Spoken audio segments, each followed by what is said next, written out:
अस्सलाम वालेकुम स्टूडेंट्स, कैसे हैं आप सब लोग। उम्मीद करती हूँ आप सब खैरियत से होंगे। अल्हम्दुलिल्लाह मैं भी बिल्कुल ठीक हूँ। और आज जो है हम BSc botany paper C cell biology and evolution में से टॉपिक अपना जो है वो लेक्चर स्टार्ट करेंगे, जिसमें हमने सेकेंड चैप्टर स्टार्ट कर लिया था प्लाज्मा मेम्ब्रेन। ठीक है, और उसमें भी आज का जो टॉपिक है वो है properties and functions of plasma membrane, यानी इसकी कौन कौन सी खसूसियात हैं और कौन कौन सा ये काम करता है। तो सबसे पहले आप चैनल को सब्सक्राइब कर दें, वीडियो को लाइक कर दें, ज़्यादा से ज़्यादा वीडियो को शेयर करें, बिकॉज ये सबके लिए बहुत ज़्यादा यूज़फुल हो जाएगी। और इसके अलावा आप इंस्टाग्राम पे ज़रूर फॉलो करें ताकि डीएम करके आप कुछ भी पूछ सकें। अगर आपको कोई नोट्स चाहिए हैं किसी लेक्चर पे, आप यानी आप चाहते हैं किसी टॉपिक पे आपको लेक्चर प्रोवाइड कर दिया जाए तो वो हो जाएगा। इसके अलावा आप मुझे ईमेल कर सकते हैं pakbotanist5@gmail.com किसी भी तरह की क्यूरी के लिए। ठीक है, और फेसबुक पेज पे भी आप कर सकते हैं इनबॉक्स या कांटेक्ट कर सकते हैं, पाक बोटानिस्ट के नाम से है। तो सब आपके जो है वो ऑल सोशल मीडियाज़ पे आप किसी भी तरह से कांटेक्ट करके तो पूछ सकते हैं आपको जिस भी चीज़ की ज़रूरत है। So let's get started. अब हमारे पास है जी properties and functions of plasma membrane. बहुत ज़्यादा सिंपल सा टॉपिक है, आपको खुद पता होगा बिकॉज ये एक बायो के आप जो मतलब टॉपिक है जिससे आप स्टार्ट करते हो 9th क्लास से, वही टॉपिक होता है। जस्ट ये होता है कि थोड़ी उसकी डिटेल ज़्यादा हो जाती है।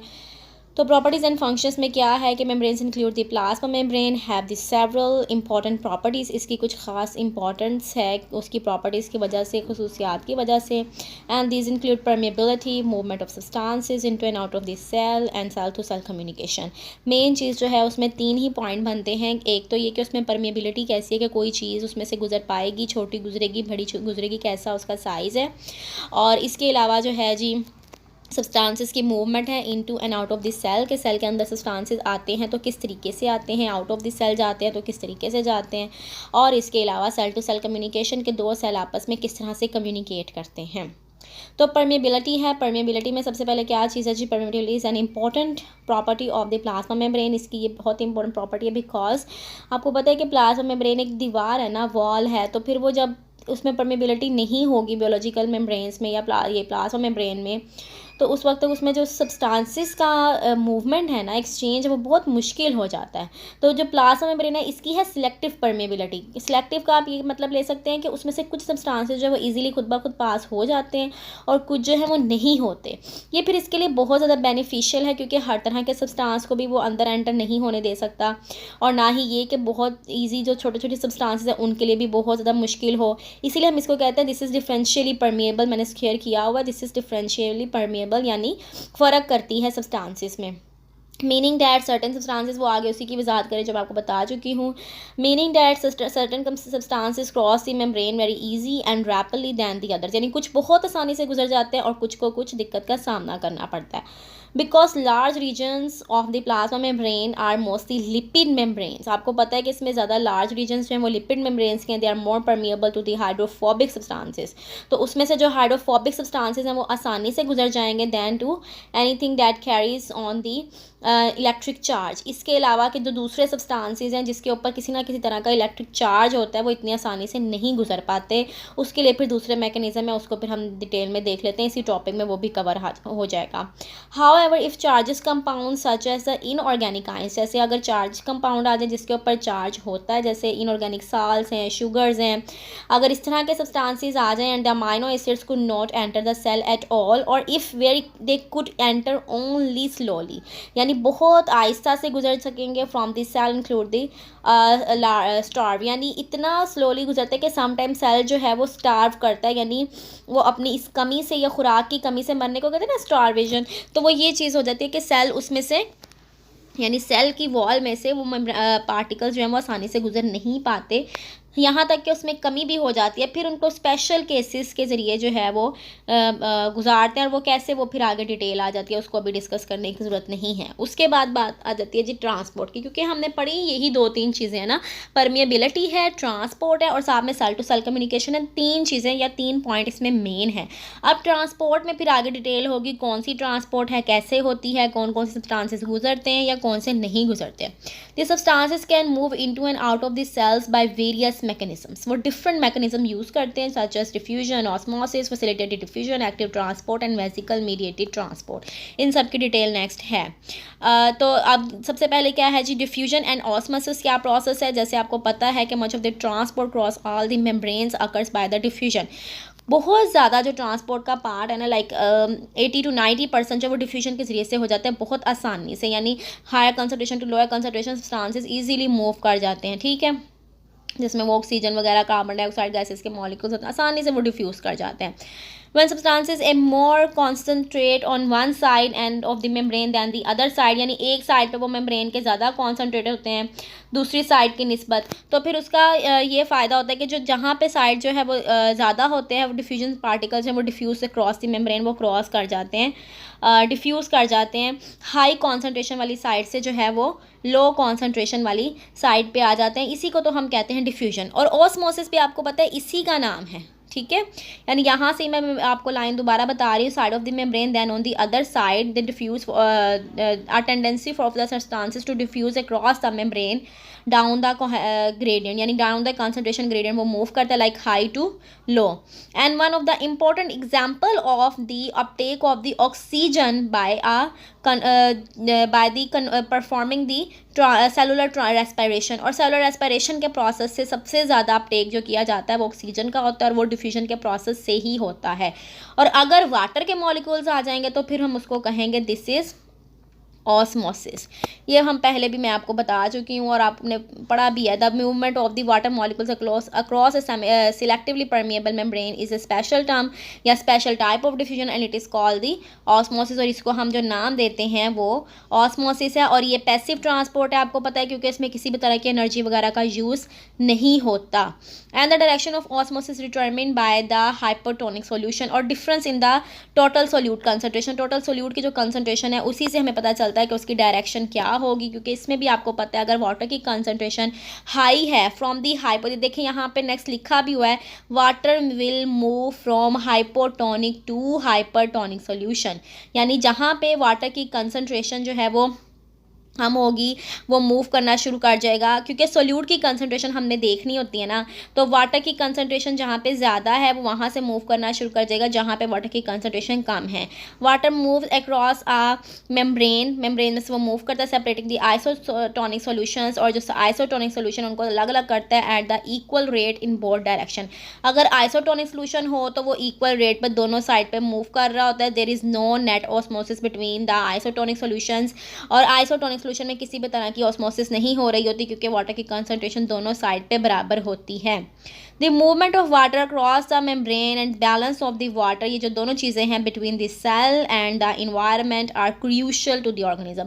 बहुत ज़्यादा इंपॉर्टेंट है वाटर की मूवमेंट और उसका बैलेंस. ठीक है, a pressure called the turgor pressure develop in the plant cell when the water enters the cell by osmosis.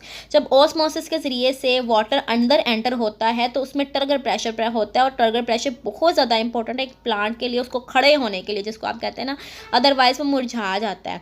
So the turgor pressure provides the stiffness mechanism of the support, उसको provide करता है to the herbaceous parts of the plant. जो herbaceous parts हैं जैसे leaves वगैरह हैं, stem है, क्योंकि वो बारीक बारीक होते हैं और सॉफ्ट होते हैं, तो टर्गर प्रेशर को मेंटेन करना बहुत ज़रूरी होता है ताकि प्लांट जो है वो सीधा खड़ा भी रह सके, वो गिरे ना, उसके जो पौधे हैं और वो पार्ट्स हैं वो मुरझाए ना. Also contribute to the increase in the size of the growth. और इसके अलावा जो है उसमें साइज़ में भी फ़र्क आता है. साइज़ इंक्रीज़ करता है तो इसका मतलब है उसकी प्लांट की जो है वो ग्रोथ भी आसानी से हो रही होती है. तो ये चीज़ बहुत ज़्यादा इंपॉर्टेंट है. तो इस तरह से जो है ये सारा काम होता है इसकी वजह से, मूवमेंट ऑफ वाटर की वजह से. नेक्स्ट है जी फैसिलिटेटेड डिफ्यूजन. अब फैसिलिटेटेड डिफ्यूजन में मतलब है कि डिफ्यूजन को कुछ चीज़ें जो हैं वो फैसिलिटेट करती हैं, आसानी पैदा करती हैं. वो कौन सी हैं वो देख लेते हैं. मैनी पोलर मॉलिक्यूल्स, जब मॉलिक्यूल्स पोलर होते हैं यानी जिस पे चार्जेस हैं पॉजिटिव एंड नेगेटिव चार्जेस, जिसको आइंस भी कह लेते हैं, molecules and the ions diffuse down the concentration gradient. And वो कंसंट्रेशन ग्रेडियंट से तो ज़रूर मूव करेंगे electric gradient with the that of the specific transport. यानी उसमें ये होता है कि इलेक्ट्रिक ग्रेडियंट भी साथ में ज़रूर जो है उसमें इंक्लूड होता है, जैसे transport of the proteins in the membrane, क्योंकि प्रोटीन्स के ऊपर चार्जेस होते हैं, तो फिर इसलिए ये बहुत इंपॉर्टेंट है कि उसको फैसिलिटेट किया जाए। This phenomena is called the facilitative diffusion. और किस प्रोसेस से होती है वो आगे आ रहा है। A transport protein that has the properties of the enzyme since it is specific for the solute of transports. यानी ऐसा होता है कि जो प्रोटीन होते हैं ना, ट्रांसपोर्ट प्रोटीन, ये मेम्ब्रेन्स के अंदर कहते हैं छोटे छोटे गेट्स बने होंगे या चैनल्स जिनको हम नाम देते हैं, कि वो आसानी से कुछ स्पेसिफिक प्रोटीन्स या स्पेसिफिक सब्सटेंसेस सिर्फ उनको ही वो गुजरने देते हैं, इसलिए हम उनको ट्रांसपोर्ट प्रोटीन का नाम देते हैं। ठीक है, और ये एंजाइम की तरह करते हैं, बहुत ज़्यादा स्पेसिफिक होते हैं अपने सोल्यूट को लेके। And has a binding rate या बाइंडिंग साइट, वो अपनी साइट के साथ बाइंड करेंगे तो आसानी से सब्सटेंसेस को मूव इन करवा सकते हैं, otherwise no movement. Two types of the protein, carrier proteins and the channel proteins, इसको हम नाम देते हैं कि दो तरह के प्रोटीन है, एक है जी कैरियर प्रोटीन्स और एक है channel protein. That facilitate the diffusion.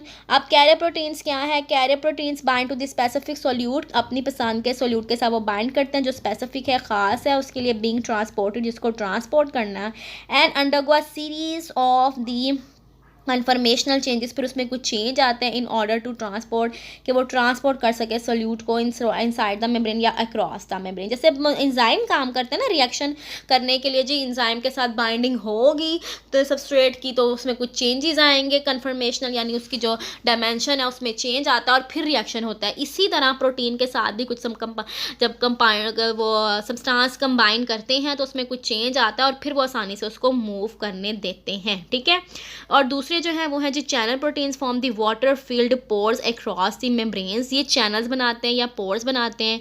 And when, जब भी उसमें जो है वो ओपन होते हैं, allow the specific solutes using the inorganic salt such as sodium, potassium, calcium and carbon, इस तरह के जो आइंस हैं उनको गुजरने देते हैं to pass through the membrane, सिर्फ स्पेशल आइंस को। And the ion channels are not open continuously, हर वक्त ओपन नहीं रहते।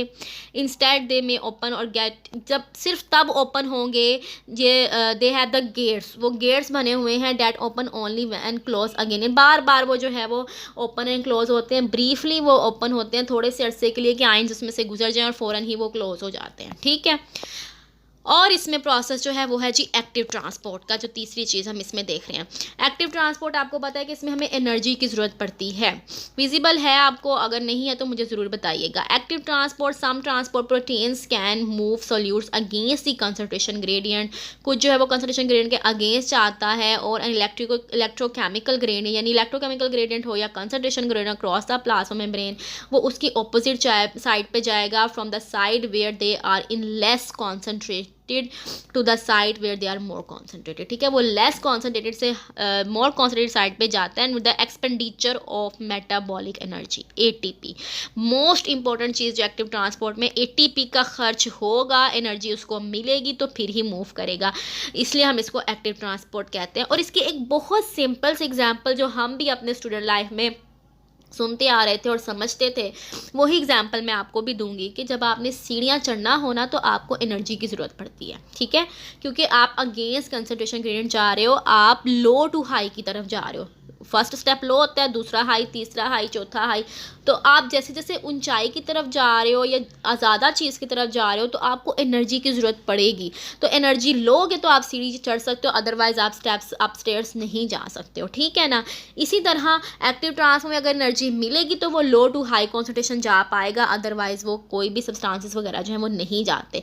इसी तरह अगर आपने नीचे आना है, आप ऊपर से नीचे आ रहे हो तो आप बहुत आसानी से आ जाते हो, किसी भी तरह की एनर्जी की ज़रूरत नहीं होती, मैंने आपको धक्का मारो तो आप आसानी से आ सकते हैं। तो मतलब एक चीज़ है ना कि जब आपने चढ़ाई पे चढ़ना है तो आपको पावर की ज़रूरत है, इसी तरह जब आपने ऑपोजिट साइड पे जाना है तो आपको पावर की ज़रूरत होगी।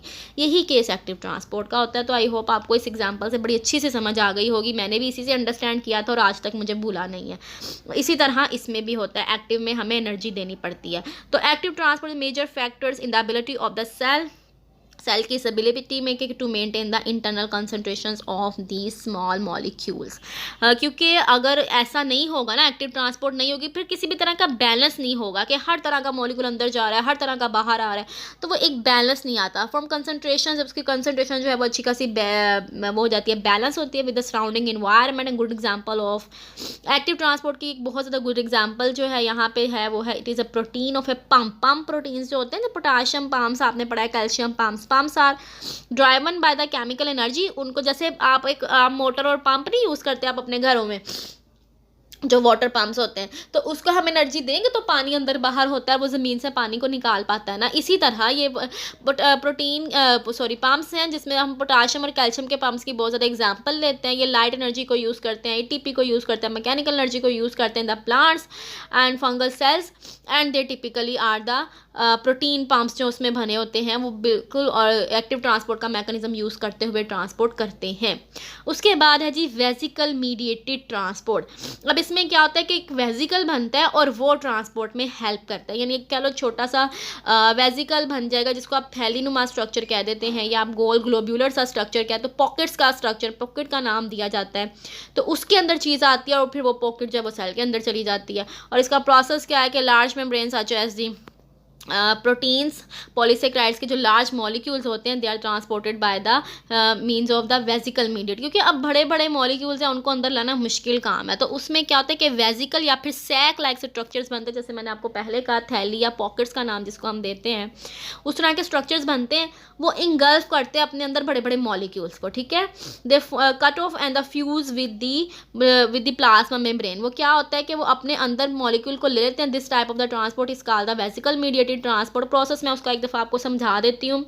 प्लाज्मा मेम्ब्रेन है ना, उसकी होती है जी मूवमेंट, मतलब उसमें इस तरह से एक होती है जैसे बल्ज बन जाता है, एक पॉकेट या सैक जो है वो उसमें बल्ज करता है, उसके ऊपर बनता है। अब वो क्या करेगा, वो इंगल्फ कर लेता है ये जो प्रोटीन्स के बड़े बड़े मॉलिक्यूल है या पॉलीसेक्राइड्स वगैरह के बड़े बड़े मॉलिक्यूल्स हैं, उनको वो इनटेक करता है। जैसे हम पढ़ा है कि एंडोसाइटोसिस वगैरह होती है, तो वो उसको इंगल्फ कर लेता है और फिर वो वेजिकल मूव करके मेम्ब्रेन के अंदर खुद ही चला जाता है और अंदर जाके वो बस्ट कर जाता है और वो मेम्ब्रेन के अंदर सेल के अंदर जो है वो मॉलिक्यूल रिलीज कर दिया जाता है। ठीक है ना, समझ आ गई। इसी तरह अब इन्होंने आगे बताया the hemicelluloses, pectins and the glycoproteins, ये वाले हैं ना डेट